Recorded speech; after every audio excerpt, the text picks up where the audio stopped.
कौन सा इसमें से इनकरेक्ट स्टेटमेंट है जो संविधान के निर्माण के बारे में, मेकिंग ऑफ कॉन्स्टिट्यूशन के बारे में। बहुत सारे पार्ट्स है इसमें। एक है कॉन्स्टिट्यूएंट असेंबली की वर्किंग।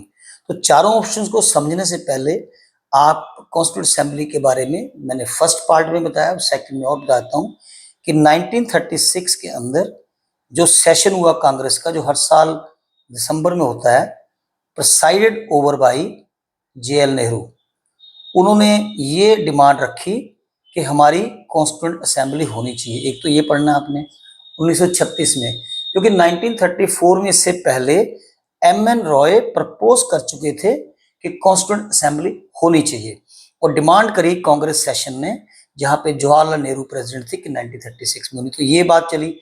फिर 1946 में कैबिनेट मिशन जो प्लान आया, जो कैबिनेट मिशन ब्रिटिश पार्लियामेंट ने बना के भेजा, उन्होंने भी बोल दिया कि आप कॉन्स्टिट्यूएंट असेंबली बनाइए, जिसके बाद कॉन्स्टिट्यूशन की फॉर्मेशन होगी। तो अब कॉन्स्टिट्यूएंट असेंबली की कंपोजिशन हमने पिछले पार्ट में बता दी। अब बताएंगे कि उनकी प्रोसेस वर्किंग हुई कैसे। तो सबसे पहले पढ़ेंगे 9 दिसंबर 1946 को फर्स्ट मीटिंग हुई। फर्स्ट मीटिंग क्योंकि टोटल 11 सेशन हुए हैं, ठीक है, और ये सारे दिल्ली में हुए हैं। तो 9 दिसंबर 1946 को पहली मीटिंग हुई। उसमें डॉक्टर सच्चिदानंद सिन्हा को पहली मीटिंग हुई। 389 में से कुछ मेंबर्स मिस करके सारे आए। सच्चिदानंद सिन्हा ने प्रेसाइड ओवर किया, यानी इंटरिम प्रेसिडेंट बने, अंतरिम प्रेसिडेंट 2 दिन के लिए, क्योंकि एक फ्रेंच प्रैक्टिस है कि सबसे जो ओल्ड एज का बंदा होगा वही प्रेसिडेंट या ऐसी ऑर्गेनाइजेशन को लीड करेगा। तो यहाँ पे ये ध्यान देने वाली बात है कि 9 दिसंबर को पहली मीटिंग हुई।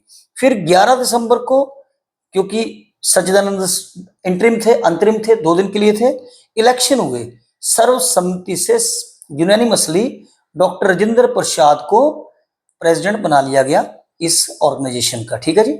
इसके साथ 2 वाइस प्रेसिडेंट बने, ये भी याद रखिए, एक नहीं 2 वाइस प्रेसिडेंट थे। एक उसमें HC मुखर्जी थे, एक वाइस प्रेसिडेंट SC मुखर्जी, और एक थे दूसरे T कृष्णमाचारी, जो बाद में जो उनकी ड्राफ्टिंग कमेटी थी उसके भी मेंबर थे। तो T कृष्णमाचारी भी बने 11 दिसंबर को, ठीक है जी। तो यहाँ पे एक आया हुआ है कि doctor Rajendra Prasad interim president, तो ये गलत है, ये वाला ऑप्शन गलत है, ठीक है। और दूसरा इसमें आ रखा है कि BN राव एडवाइजर है, तो यहाँ पे एडवाइजर बनाए गए। एडवाइजर किसके? कॉन्स्टिट्यूएंट असेंबली के, वो थे BN राव, ये भी आ गया ऑप्शन के अंदर, ये भी ठीक है, ठीक है। फिर 13 दिसंबर को एक ऑब्जेक्टिव रेजोल्यूशन लाए गए कि जो हमारा जो कॉन्स्टिट्यूशन का स्ट्रक्चर है उसकी फिलॉसफी और फंडामेंटल्स क्या हो, ठीक है, वो लाए JL नेहरू। JL नेहरू क्या लाए? ऑब्जेक्टिव रेजोल्यूशन, जिसको हम OR भी कह देते हैं, ऑब्जेक्टिव, जो बाद में जिसका मॉडिफाइड वर्जन हमारा प्रीएम्बल बना। मॉडिफाइड वर्जन को चेंज करके इसी को हमने प्रीएम्बल बनाया। और प्रीएम्बल का जो थ्योरी है, जो प्रीएम्बल का आइडिया है, वो हमारे को USA के कॉन्स्टिट्यूशन से लिया हमने, ठीक है। और उसकी जो भाषा है, लैंग्वेज है, जिस तरह स्ट्रक्चर बनाया गया, वो हमने ऑस्ट्रेलिया से ली। तो ये सारी चीजें समझने वाली होती हैं, अगले पार्ट में ये आएगा। तो 9 दिसंबर को फर्स्ट मीटिंग, 11 को डॉक्टर राजेंद्र प्रसाद प्रेसिडेंट, सज्जन से हट गए, डिमाइस हो गया।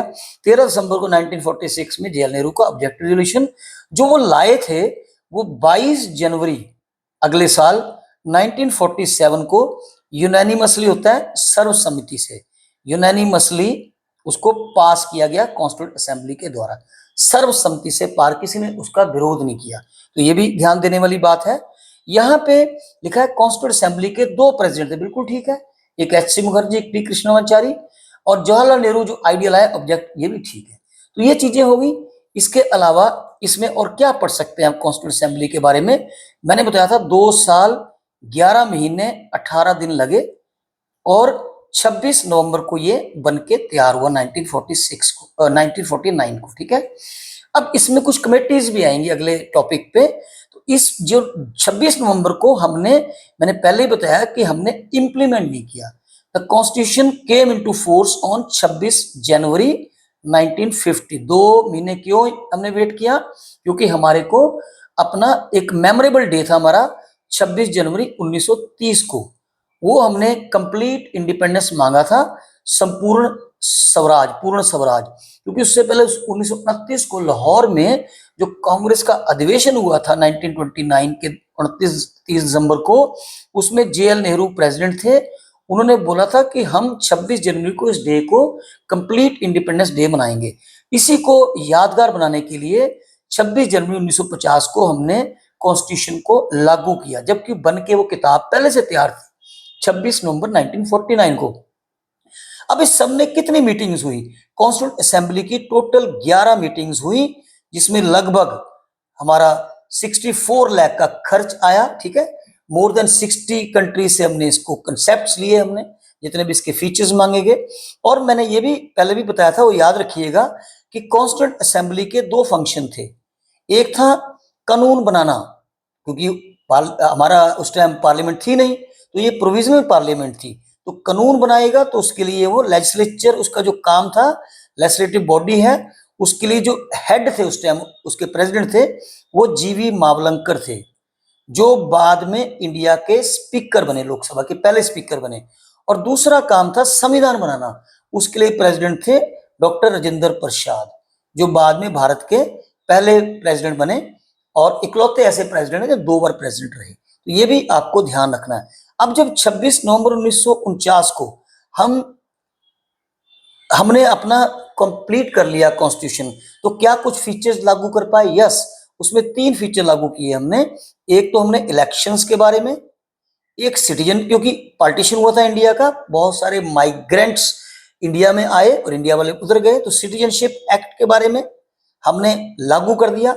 और तीसरा प्रोविजनल पार्लियामेंट, जो हमारी कॉन्स्टिट्यूंट असेंबली है, जब तक इलेक्शन नहीं हुए 1951-52 में, जब तक हमारी लोकसभा नहीं बनी, जब तक यही काम करती रही। 24 जनवरी, याद रखिएगा, 24 जनवरी 1950, नॉट 26 जनवरी, इनकी लास्ट मीटिंग हुई है। ठीक है, तो कॉन्स्टिट्यूंट असेंबली के बारे में अपने ये याद रखना है।